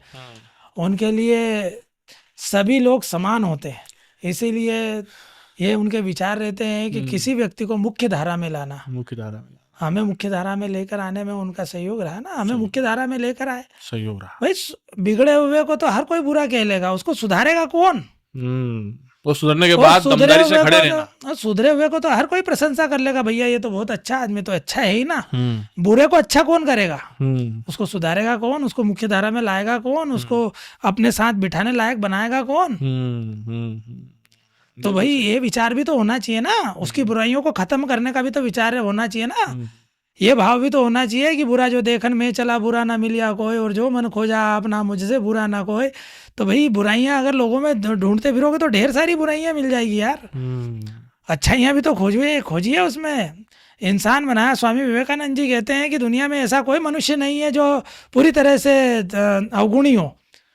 खामियां और खूबियां प्रत्येक मनुष्य में पाई जाती है, हर व्यक्ति में कोई ना कोई प्रतिभा होती है। आप में यह अक्ल होना चाहिए, आप में यह बुद्धि होना चाहिए कि उसकी प्रतिभा का विकास कर सको, उसकी प्रतिभा को आप पहचान सको, उसकी योग्यता को आप पहचान सको। या आप में अक्ल होना चाहिए, या आप में बुद्धि होना चाहिए। आप में बुद्धि होगी तो आप उसकी अक्ल, आप उसकी प्रतिभा का उपयोग करोगे, अन्यथा नहीं कर पाओगे। मुझे देश में एक सबसे बड़ा मुद्दा हल हुआ, बोलते सदियों का आंखें तरस गई, लोगों की पीढ़ियां खप गई, राम मंदिर का मुद्दा। मंदिर बन गया, राम लला विराजमान हो गए। वो सबसे बड़ी बात यह है कि मेरे दर्शकों को मैं अगर बताऊं तो विश्व भर से कुछ 7-1 हजार के आसपास लोगों को आमंत्रण वहां का मिला था। उनमें से मनोज परमार, आप खुद, आपके पास आमंत्रण आया, आप प्राण प्रतिष्ठा महोत्सव में सम्मिलित हुए, ये अपने आप में बहुत बड़ी बात है। तो कैसे, मतलब आमंत्रण का रहा, कैसा क्या माहौल रहा वहाँ का? मेरे लिए मेरे जीवन का सबसे महत्वपूर्ण दिन, मेरे लिए सौभाग्य का दिन रहा कि भगवान श्री राम जो 500 साल का संघर्ष था राम मंदिर का, अयोध्या का राम मंदिर, 500 साल के संघर्ष के बाद कई राम भक्तों ने जो बलिदान दिए, शहीद हुए, भगवान राम के चरणों में अपने प्राणों को न्यौछावर किया, इतने संघर्षों के बाद 22 जनवरी 2024 को भगवान श्री राम के प्राण प्रतिष्ठा समारोह का जब आमंत्रण मुझे मिला तो बस मदहोश हो गए सुनकर। उसके पहले मुझे ये नहीं बताया गया था कि बुलाएंगे। बाकी संगठन के एक बहुत बड़े पदाधिकारी का फ़ोन मेरे पास आया था। उन्होंने मुझसे केवल एड्रेस मांगा था कि भाई आपके मकान का एड्रेस दे दीजिए, आपका आईडी पासवर्ड दे दीजिए, आधार कार्ड की कॉपी दे दीजिए। अच्छा। तो मैं समझा नहीं, मैंने ये हो सकता है कि कोई लेटर आते रहते हैं तो लेटर वेटर के लिए होगा, तो मैंने पूछा भी नहीं, बहुत बड़े पदाधिकारी थे। बाद में जब अखबार में छपा, मेरे को आमंत्रण मिलने के पहले अखबार में आ गया था कि मैं आमंत्रित हूँ। अच्छा। तो बहुत विस्मित था और बहुत हर्षोल्लासित था, मेरे परिवार में बहुत हर्ष था। और मेरे लिए बड़े सौभाग्य की बात है कि गिने चुने लोग, मेरा जहाँ तक ख्याल है 7,500 लोग पूरे विश्व से बुलाए गए थे। और कभी मैंने कल्पना की थी कि ऐसा सोना था कि तारे जमी पर, तो वो मैंने वहाँ देखे कि मैं जिस पंक्ति में था तो उस पंक्ति में जो सीता माता बनी थी हमारी दीपिका जी, वो भी उसी में थी। जो लक्ष्मण बने थे, अच्छा, वो भी उस पंक्ति में थे। और सामने वाली पंक्ति में जो है अरुण गोविल, माधुरी दीक्षित थी। मैं जिस सीट पे था उसके मेरे पीछे वाली सीट पे अन्नू मलिक जी बैठे थे, और मेरे आगे वाली सीट पे अनुपम खेर बैठे थे। अच्छा। तो मेरे लिए तो बड़ा, मैं तो बस ये समझो कि बेहोश होने जैसी स्थिति कि यार इतने बड़े बड़े स्टार जिनको कभी हम पर्दे से बाहर देखा नहीं जिनको, और मैं बड़ा हतप्रभ था और मेरे खुशी का कोई ठिकाना नहीं था। तो ये आपकी मेहनत है कि इन सब सितारों में से एक सितारा इंदौर का भी चमक रहा था। और वही सितारा इंदौर का चमक रहा था जो उन लोगों की आवाज उठाता है जिनको मंदिर में प्रवेश भी करने नहीं दिया जाता है। बहुत अपने आप में बहुत बड़ी बात है, अपने आप में बहुत बड़ी बात है। और मैं तो उसके लिए भगवान को धन्यवाद तो देता ही हूँ। बाकी जो भगवान के अनुयायी के रूप में यहाँ पर जो भगवान राम मंदिर के लिए जो कार्य कर रहे थे, जिन्होंने मेरा नाम चयन किया, उनका भी हृदय की गहराइयों से मैं साधुवाद प्रकट करता हूँ। तो मनोज जी, आपने इतनी सारी बातें बताई, इतनी ज्ञान की बातें बताई, आपके साथ क्या क्या हुआ, कैसे आप आगे बढ़े, ये सब चीज़ें भी आपने बताई। अंत में अगर मैं कुछ एक चीज़ पूछना चाहूँ हाँ कि खूब मनोज पूछिए। परमार ने बहुत सारे असहाय लोगों की मदद करी। जहाँ-जहाँ भी उनके ऊपर प्रताड़ना हुई, जहाँ भी उनको प्रताड़ित किया गया, वहाँ पे बिल्कुल बोलते हैं कि अंगद के पैर की तरह खड़े रहे, अड़े रहे और समस्या का निवारण नहीं हुआ जब तक वहाँ से हिले नहीं। अब अगर आपको लगता है कि आज से 5 साल बाद, 10 साल बाद, 20 साल बाद, 50 साल बाद या 100 साल बाद, ये जितना आपने आपकी समाज को और समाज के उत्थान के लिए जो काम किया है, उसमें आपको अगर याद रखा जाए, तो मनोज परमार को कैसे याद रखा जाए? एक लघु कथा है। हुँ, एक जंगल में आग लगी थी। हुँ, एक जंगल में आग लगी थी। उस जंगल के सभी जानवर भाग रहे थे हाँ, जंगल छोड़ के। हाँ, किंतु एक चिड़िया उस आग की चिंता कर रही थी, तो उसने क्या करा कि जंगल के पास में जो दरिया बह रहा था, हुँ, उस दरिया में से अपनी चोंच में पानी भरती, हुँ, 2-4 बूंद 8 बूंद जो भी आ रहा था उसकी चोंच में, वो हुँ, उस आग पर डालने का, बुझाने का प्रयास करती। हुँ, कुछ बंदर पास में पेड़ पर, दूसरे जगह पास के पेड़ पर खड़े होकर ये देख रहे थे हुँ, और उसकी हंसी उड़ा रहे थे। हुँ, चिड़िया बार बार दरिया में जाती, हुँ, पानी अपनी जोंज में भरती और आग पर डालती, हुँ, कोशिश करती कि बुझ जाए। बुझ जाए, हाँ, तो ऐसा वो लगातार बार बार करती रही।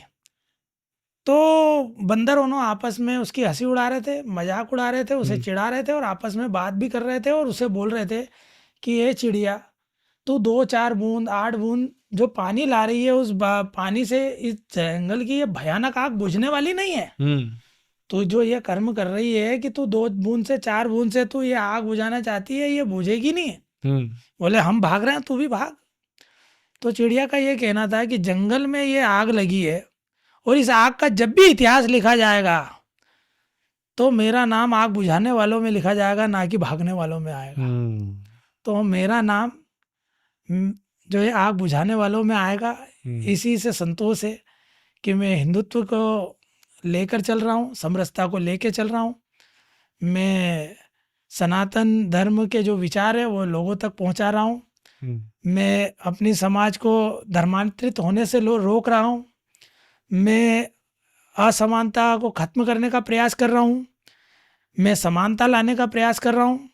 मैं समतामूलक समाज की एक नींव का एक छोटा सा पत्थर बनने की कोशिश कर रहा हूँ। हुँ, एक छोटा सा कार्यकर्ता जो सभी समाज को एक जाजम पर लाने का प्रयास कर रहा है। हुँ।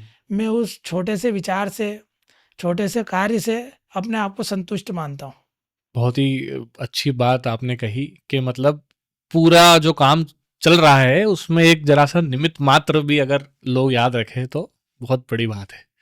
तो जब भी आग का इतिहास लिखा जाएगा, उस चिड़िया का नाम आएगा, तो जब भी इन व्यवस्थाओं की बात होगी, हाँ, तो इन व्यवस्थाओं में सकारात्मक रूप में सकारात्मक रूप हमने जो सकारात्मक कार्य रूप किए हैं, हुँ, उन कार्यों को याद किया जाए। यही हमारा जो है ध्येय है, बहुत है, काफ़ी है। तो देखिए दोस्तों, ये थे मनोज परमार जी जिन्होंने कई रूपों में ये बताया और ये दर्शाया कि किस तरह से परसेप्शन चेंज होते हैं।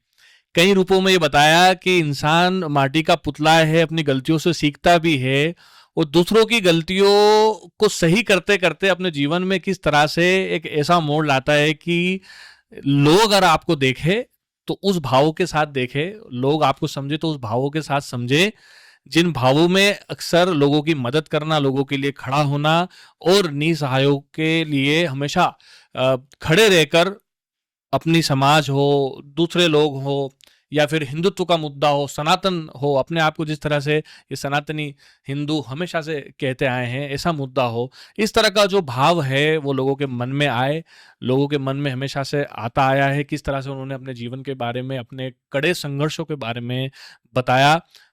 मनोज जी, बहुत-बहुत धन्यवाद आपका इस पॉडकास्ट में, इस इंटरव्यू में आप हमारे साथ बने, हमको आपने समय दिया उसके लिए धन्यवाद।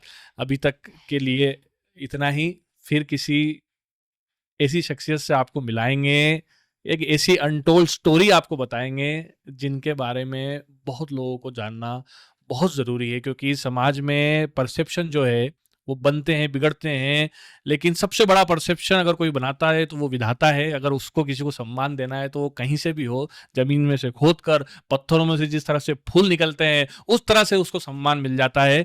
सम्मान किसी को देना ना देना सब विधाता के हाथ में है। अपनी कड़ी मेहनत से इंसान अपना ऐसा मुकाम बनाता है जैसा मनोज जी ने इस फिलहाल की परिस्थिति में बनाया हुआ है।